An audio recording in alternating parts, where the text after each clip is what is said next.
Hello, I'm Regantia Blackbird of Blackbird's Brew. Happy Thursday. It's time for another Mabon preparation video, and this week we are going to focus on activities, and I broke it down into just three categories. The first are ideas that we can do as a solitary. Two, ideas that we can use if we're wanting to incorporate our family a little bit into what we're doing, involve the kids, do things that perhaps our spouse would be relatively comfortable with, even if they weren't pagan themselves. And three, ideas for both coven and community activities. So let's get started. First, as a solitary, many of us are gardeners. Some of us are quite new to it, others are old hands. But whatever it is that we have managed to produce from our gardens, we can use them as offerings as part of a gratitude ritual. Because Mabon, this is all about the second harvest of the season. It's all about that abundance that we've gotten that's going to help us make it through the winter, make the coming cold months a little bit less scary than what they already would have been. It also is a symbol of perhaps the boost of our confidence. When we know that we're able to grow things and sustain our own lives through our own efforts, it does give us a boost in confidence. And that all goes along with the general themes of Mabon. And of course, it's always graceful to be thanking the earth and all of the various elemental forces that helped our garden grow to begin with, and giving something a little back as a token. It has meaning. Another idea for on our own is certainly a meditation ritual. And I think not just, your ordinary meditation. I think really go a little bit all out. Set the scene. Use some candles that maybe you have anointed with Mabon oil or incense that is made from ingredients that are associated with Mabon. Things of that kind. Make it as beautiful a space as you can, as tranquil a space, and something that really captures the feeling of the season. And then, once you've set your scene, really take the time to meditate and contemplate what this season means to you specifically for this year. And this can also be a good opportunity to attempt to connect with Mabon or Modron if you haven't done so already, or whatever gods from whatever pantheon that you're choosing to work with. It's about getting centered in this and bringing all of yourself and thinking about what it really means to you and how this affects your daily life. Third idea for solitaries is to use your ritual as an opportunity to release parts of your life, particularly emotional burdens that you might have been carrying with you for a while, and lay them to rest. Mabon is about the passing of one season and the acceptance of another, and all things have their time. That time comes, passes, fades, and then it must be let go of.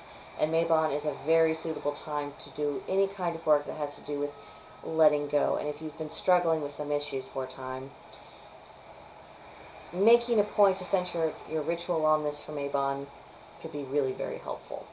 So, let's move on to more family-oriented activities. The first and most obvious one, of course, is to have a Mabon feast.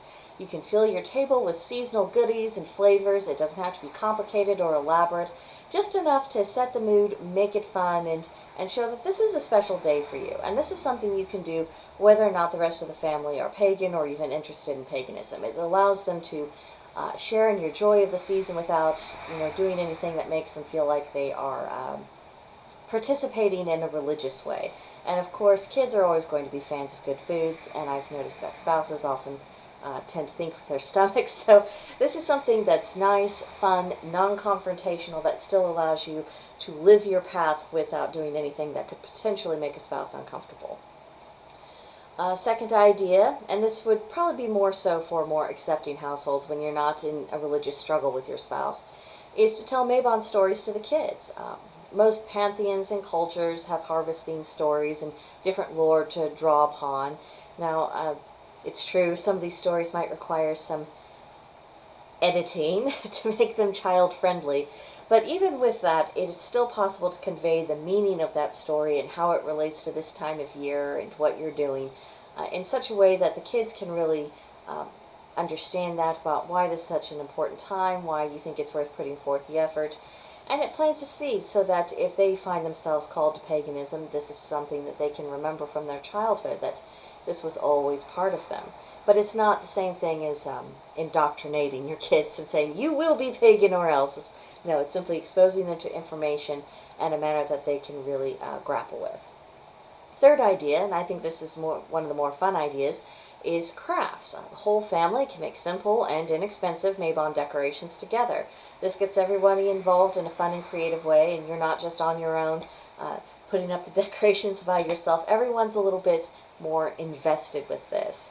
They can see their work, they can admire it, and it just raises the atmosphere in the house. So, moving on to ideas for both coven and community. Now, if you are already part of a coven, the odds are that you most likely have well-established customs and rituals for Mabon. But if you've just formed a coven, this is your opportunity to create your own traditions. So definitely get input from your coven mates and work on creating a ritual that emphasizes the themes and the deities and the magical correspondences that the members connect with the most. Really tailor it for you, because if you're practicing together, the focus is really on what is working for all of your group, whether your group is large or small. A second idea for working together as a group is a mythical reenactment. Now, you do need to have enough dependable and reliable members for this, but if you do, you can draw from the mythology of the pantheon that you work with the most, that has Mabon-themed stories, harvest-style stories, and then you can create and perform a mini-play to just highlight the story that has the greatest relevance for you. One idea is, of course, the abduction and the restoration of Mabon. Second would be the Hades and Persephone story, and I would presume we'd be telling the version of the story in which Persephone was a willing participant rather than taken against her will.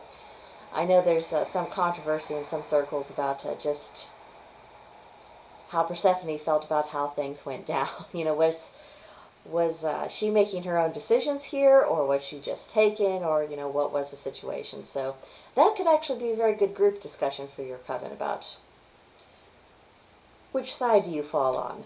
Did she want this or did she not?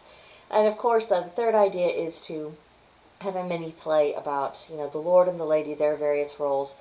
The Lord, he's dying. He's going to be going into the other world. He'll take up his throne in the other world. He'll soon be welcoming the dead from the year, comforting them and essentially getting them accustomed to their new situation. But while he's gone, the goddess, of course, will be on her own. She'll be in a state of widowhood. She's also still in the state of the expectant mother, because the god won't be reborn until Yule. So there's a lot going on. There's a lot of different ways that story could be approached. So if you have enough people, you can make this really fun. Third way, and this is much more community-oriented rather than just coven-oriented, is that there are a lot of secular and cultural festivals that occur at this time of year.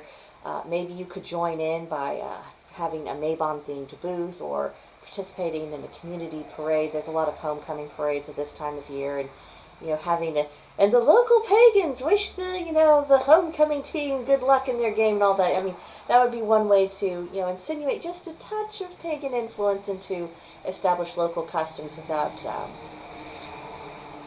getting anyone too terribly upset. I think it'd be a tactful thing to do, and I think it would show an intention for community involvement in a positive way that isn't threatening anyone, isn't asking anyone to give up their own customs, but simply saying, make room for ours as well. Something to think about. And my other idea about more community-oriented activities has to do with having a Mabon festival, full-on Mabon-themed festival that, it's all about our pagan lord this time of year. And this could start with, your local pagans around here, and then, maybe draw in others from further away. And if it was successful and people were enjoying it, I do see this as something that could gradually expand to welcoming in the community in general, having a little something for everyone. This is definitely the dream. I think that would be really fun.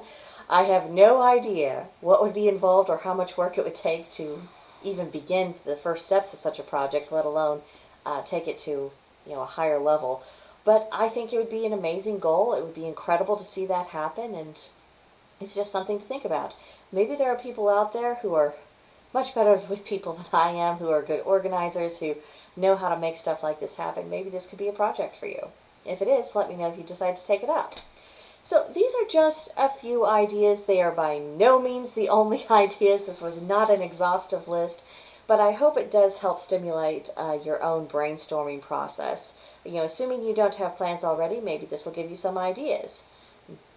So, I think that's about it. Next week, of course, we have Mabon itself, so I'll have a little video about that, and I'll see you there. Bye.